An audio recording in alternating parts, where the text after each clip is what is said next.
to hold your breath. Don't be scared, don't be spooked, do not fear, we don't bite. Although those creatures come in droves, everything is spooky. Keep things light. Welcome to the welcome to the Valley of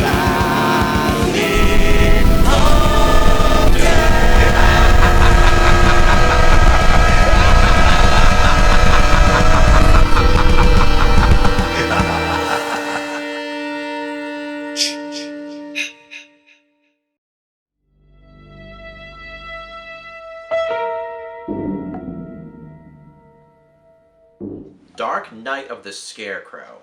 I first saw this movie when I was at a horror convention in Pennsylvania. It was called Monster Bash, and it's mainly a convention that's based around like old-fashioned horror movies, whether or not they are from the silent era, the 40s, so on and so forth, and kind of the latest that kind of go is the 80s and whatnot. But there are a few modern horror films that people like as well, but it's mainly like old-fashioned stuff, and they focus on the cheesy horror movies and obviously some legitimately good thrilling horror movies as well, but they focus on like the fun aspects when it comes to monster movies and scary movies and stuff like that. So that's when I first saw the movie there. I saw it amongst a whole bunch of these other Blu-rays, and the title and the artwork, it really just kind of drew me in. I really loved like the character right here. He looked very interesting. And Dark Night of the Scarecrow. This was actually what kind of got me obsessed with the idea of Scarecrow movies. It just, everything about it looked very interesting, and honestly it looked like it could be a very fun horror movie experience. So I got it, and I watched it, and I found it to be a very enjoyable and very interesting movie. To kind of give a little bit more of a background on the movie, it came out in 1981, and it was made for television. It didn't go to theaters, it didn't really get a lot of attention at the time, but it has definitely gathered a very, very big cult following. And honestly, there's a big reason why. It's a very enjoyable movie, and I really can't wait to start talking about it. There are a few elements that I'll definitely explain haven't really aged well, but it's still an enjoyable experience. It's a good movie, and I can't wait to show you guys. So, let's get to Dark Night of the Scarecrow.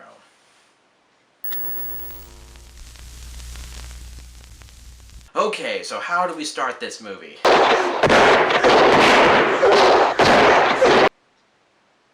It's freaking The Legend of Halloween Jack! Like, what the hell? You betrayed me, movie!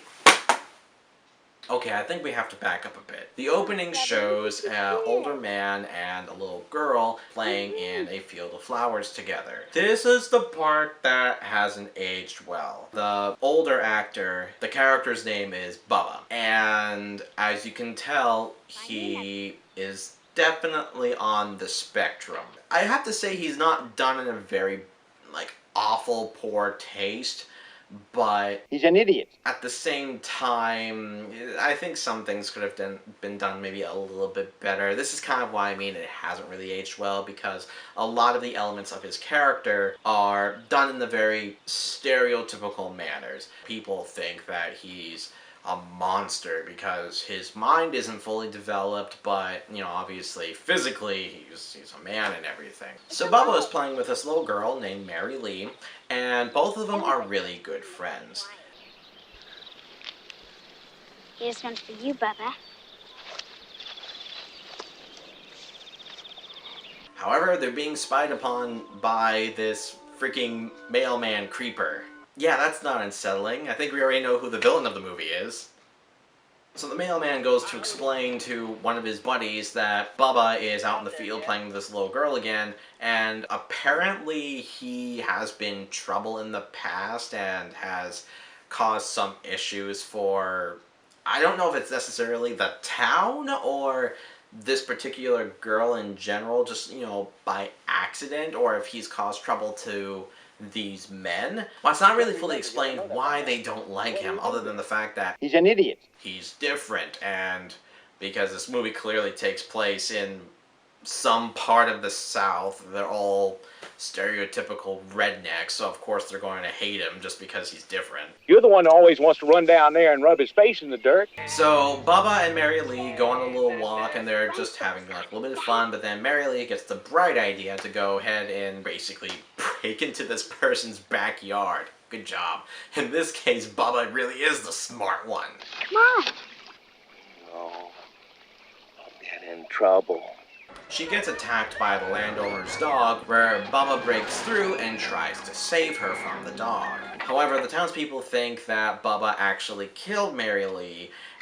Bubba didn't do it! It wasn't the dog's fault, and they was trying to save her or anything. They don't understand that, and they think that Bubba actually killed her, even though, once again, there's a lot of evidence proving that he is a very calm, misunderstood soul, so I don't really understand why all these people immediately think that he's an evil, violent person when he has no history of it. However, we are then given a very thrilling chase sequence where Bubba's trying to outrun all these people who are trying to hunt him down. It's not really shown that they're trying to kill him, although these four guys definitely want to kill him. They got guns, they got bloodhounds, they definitely want him dead. Bubba eventually makes it home where his mother tells him to go hide. Now you remember what we did the last time.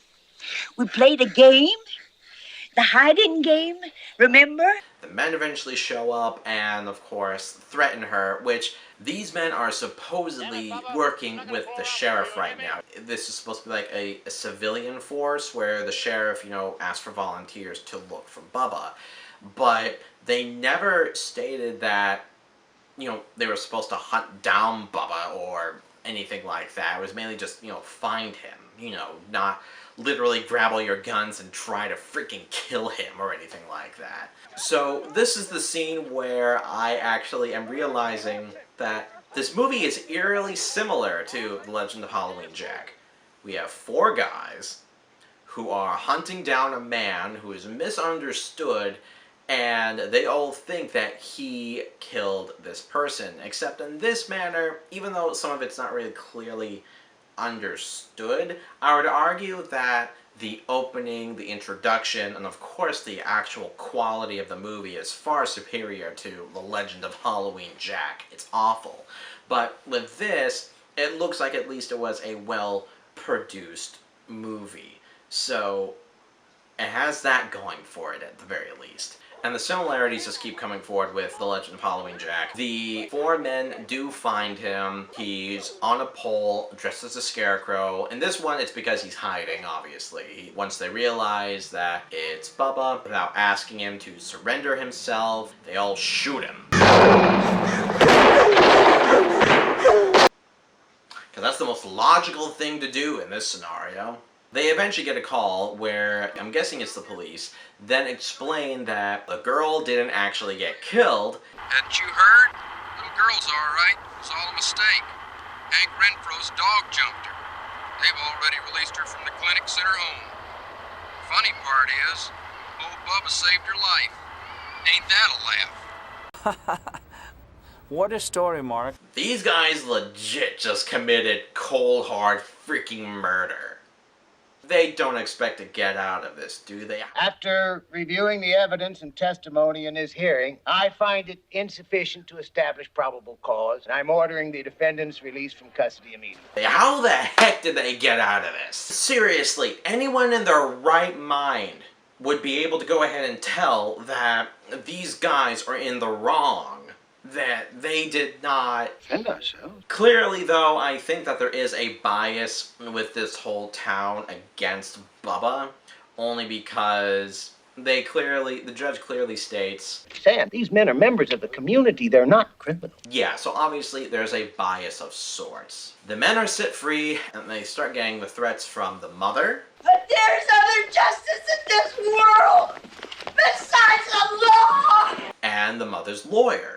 And I promise you this, if I ever find a single shred of evidence, I'll see every one of you on death row. This is when, like, a lot of, like, the actual horror and mystery and suspense really starts coming in. I'll admit, this isn't really a horror movie, so to speak. It's more suspenseful, it's more thriller-like, and there's a lot of, like, spooky elements to it, but it's obviously not, like, fully scary, but it can be very suspenseful at times. A Scarecrow who is dressed exactly like the way Bubba was when he was killed starts appearing in these guys' fields, and they're all thinking like, oh, the guys are pulling pranks on them. You got nobody better to kick around now that Bubba's gone? Maybe the lawyer who swore that he would get them is, you know, trying to point out like, hey, I'm on to you. Maybe it's the mother.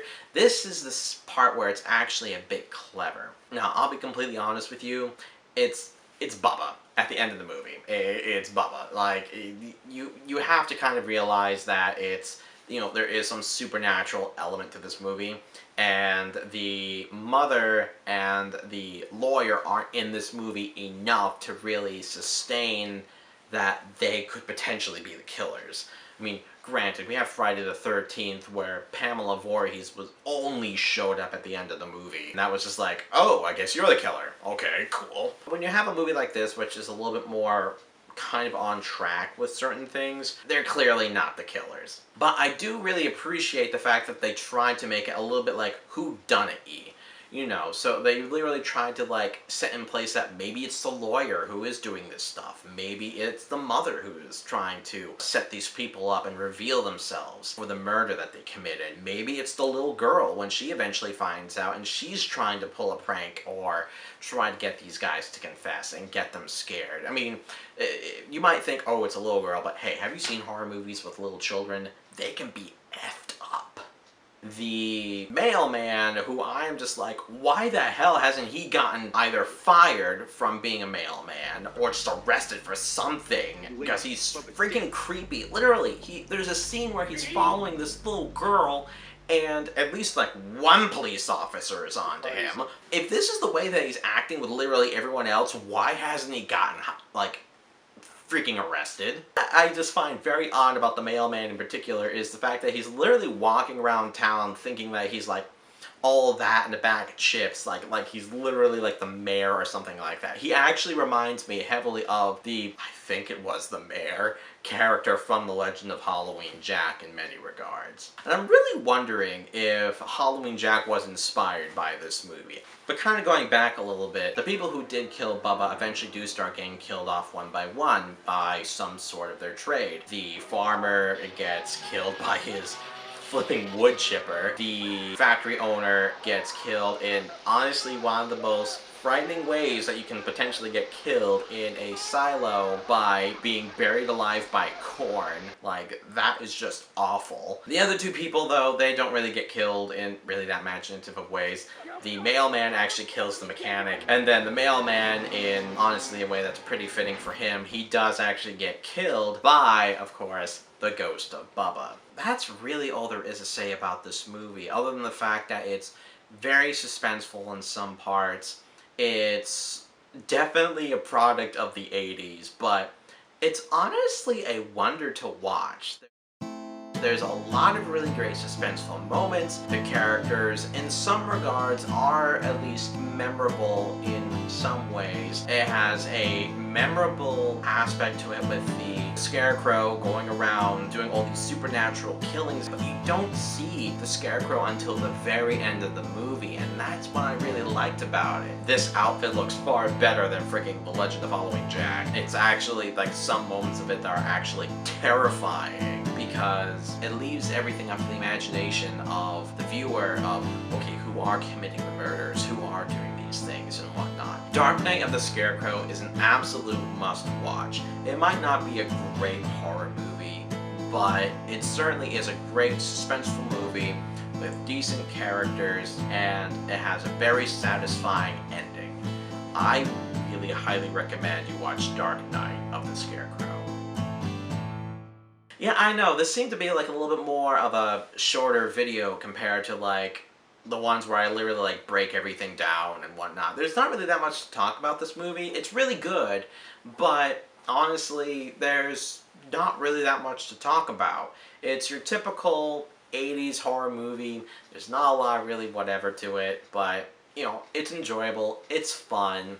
It actually reminds me a lot of like some Stephen King stuff in some regards. So yeah, definitely watch it. But hey, this has been the Valley of Death, where everything is spooky, but we keep things light. I'll see you guys later.